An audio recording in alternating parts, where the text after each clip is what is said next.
નમસ્કાર દર્શક મિત્રો, મિસ્ટર ગુજરાત ન્યૂઝમાં આપનું સ્વાગત છે।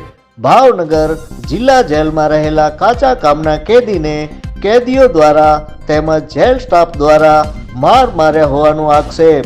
બનાવ અંગેની પ્રાપ્ત થતી માહિતી અનુસાર ભાવનગર જિલ્લા જેલમાં કાચા કામના કેદી તરીકે રહેલા નિલેશ અનિલભાઈ ખોરાસી નામના આરોપીને જામીન માટેની અરજી મૂકી હોય, જે અરજી મહુવા કોર્ટ સુધી ન પહોંચી હોય, જે અંગે તેમને જેલ સ્ટાફને પૂછવામાં આવતા જેલ સ્ટાફના માણસો તેમજ કેટલાક કેદીઓ દ્વારા તેમને માર મારવામાં આવ્યા હોવાનો આક્ષેપ તેના ભાઈ દ્વારા કરાયો હતો।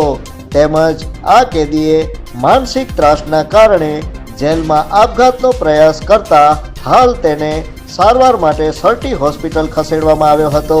તેમજ તેના ભાઈ દ્વારા તેવા આક્ષેપ કરાયો હતો કે માનસિક ત્રાસના કારણે તેના નાના ભાઈએ 2 વખત આપઘાતનો પ્રયાસ કર્યો હતો, જે અંગેના નિવેદનો પણ લેવાયા નથી। Report by Hasmukh Nimavat. જોતા રહો મિસ્ટર ગુજરાત ન્યૂઝ, સત્યતાની સાથે સ્પષ્ટ વાત। ધન્યવાદ।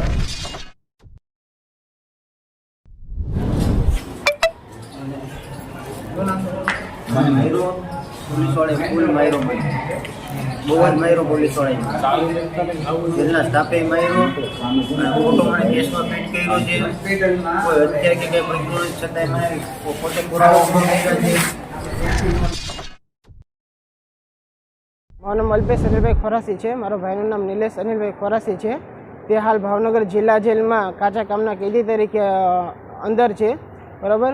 મારા ભાઈ 6 ડિસેમ્બરના જામીન માટે અરજી મૂકેલી હતી, બરાબર। તે અરજી 30 ડિસેમ્બર સુધી ને મહુવા કોર્ટ સુધી પહોંચી નથી। મારા ભાઈ ખાલી એ લોકોને એટલું પૂછ્યું હતું કે ભાઈ અરજી હજી સુધી પહોંચી નથી, શું કામ નથી પહોંચી? તે મેડમમાં અંદર શું થયું ખબર નહીં। પછી એ લોકોને બધા મારા ભાઈ બધા પોલીસવાળાઓએ કેદીઓએ થઈ, અમુક કેદીએ છે જે નામ મારા ભાઈને ખબર છે, ને પોલીસવાળા થઈ મારા ભાઈને ખૂબ ઢોર માર મારેલો। મારા ભાઈએ કાલે સુસાઇડ અટેમ્પ્ટ કરેલું હતું, અને એ વસ્તુની જાણ અમને એના પરિવારને કે મને કે મારા પરિવારને જાણ કરવામાં આવેલ નથી। અને આજે અમને મુલાકાતમાં અત્યારે ખબર પડી, અમે આવ્યા છીએ। પાછું અત્યારે પણ મારા ભાઈ પાછું ગળાફાંસો ખાઈને સુસાઇડ અટેમ્પ્ટ કરવા પાછી ટ્રાય કરી છે। પોલીસે હાલ તો નિવેદન લીધેલું છે, પણ કાલે જે સુસાઇડ અટેમ્પ્ટ કરેલું હતું તેનું નિવેદન હજુ સુધી પોલીસ દ્વારા કે હોસ્પિટલના જે ડીઓ મોકલવાનું હોય છે, પોલીસ સ્ટાફ હજુ સુધી મોકલેલ નથી, એમને જાણ થયેલ છે।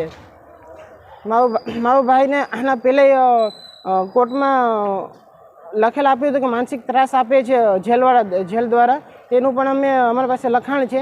તે અમે કોર્ટમાં ભાવનગર કોર્ટમાં મુડિયા સાહેબને પણ અરજી આપેલી છે। મારા ભાઈને ગમે તે અરજી પોલીસ વિરુદ્ધની લખવાની હોય છે તો જેલ પ્રશાસન દ્વારા લખવામાં આવતી નથી।